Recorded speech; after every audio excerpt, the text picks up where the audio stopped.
ನಿಂತಿದ್ದ ಕಾರ್ನಲ್ಲಿ ಬೆಂಕಿ, ಸುಟ್ಟು ಕರಕಲಾದ ಕಾರ್, ಬೆಂಕಿ ನಂದಿಸಿದ ಅಗ್ನಿಶಾಮಕ ಸಿಬ್ಬಂದಿ. ನಿಂತಿದ್ದ ಕಾರ್ನಲ್ಲಿ ಬೆಂಕಿ ಕಾಣಿಸಿಕೊಂಡ ಘಟನೆ ವಿವಿ ಮೊಹಲ್ಲಾದಲ್ಲಿ ನಡೆದಿದೆ. ಅಗ್ನಿಶಾಮಕ ಸಿಬ್ಬಂದಿಗಳು ಸ್ಥಳಕ್ಕೆ ಧಾವಿಸಿ ಬೆಂಕಿ ನಂದಿಸಿದ್ದಾರೆ. ಕಾರು ಸಂಪೂರ್ಣ ಸುಟ್ಟು ಭಸ್ಮವಾಗಿದೆ. ಕಾರ್ನಲ್ಲಿ ಬಂದ ಪ್ರಯಾಣಿಕರು ಹೋಟೆಲ್ಗೆ ತೆರಳಿದ್ದಾರೆ. ಈ ವೇಳೆ ರಸ್ತೆ ಬದಿ ನಿಲ್ಲಿಸಲಾಗಿದ್ದ ಕಾರ್ನಲ್ಲಿ ಬೆಂಕಿ ಕಾಣಿಸಿಕೊಂಡಿದೆ. ಕೂಡಲೇ ಅಗ್ನಿಶಾಮಕ ಠಾಣೆಗೆ ಸಾರ್ವಜನಿಕರು ಮಾಹಿತಿ ನೀಡಿದ್ದಾರೆ. ಸ್ಥಳಕ್ಕೆ ಧಾವಿಸಿದ ಸಿಬ್ಬಂದಿಗಳು ಬೆಂಕಿಯನ್ನು ನಂದಿಸುವಲ್ಲಿ ಯಶಸ್ವಿಯಾಗಿದ್ದಾರೆ.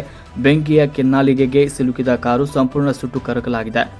ವಿವಿ ಪುರಂ ಪೊಲೀಸ್ ಠಾಣಾ ವ್ಯಾಪ್ತಿಯಲ್ಲಿ ಈ ಘಟನೆ ಸಂಭವಿಸಿದೆ.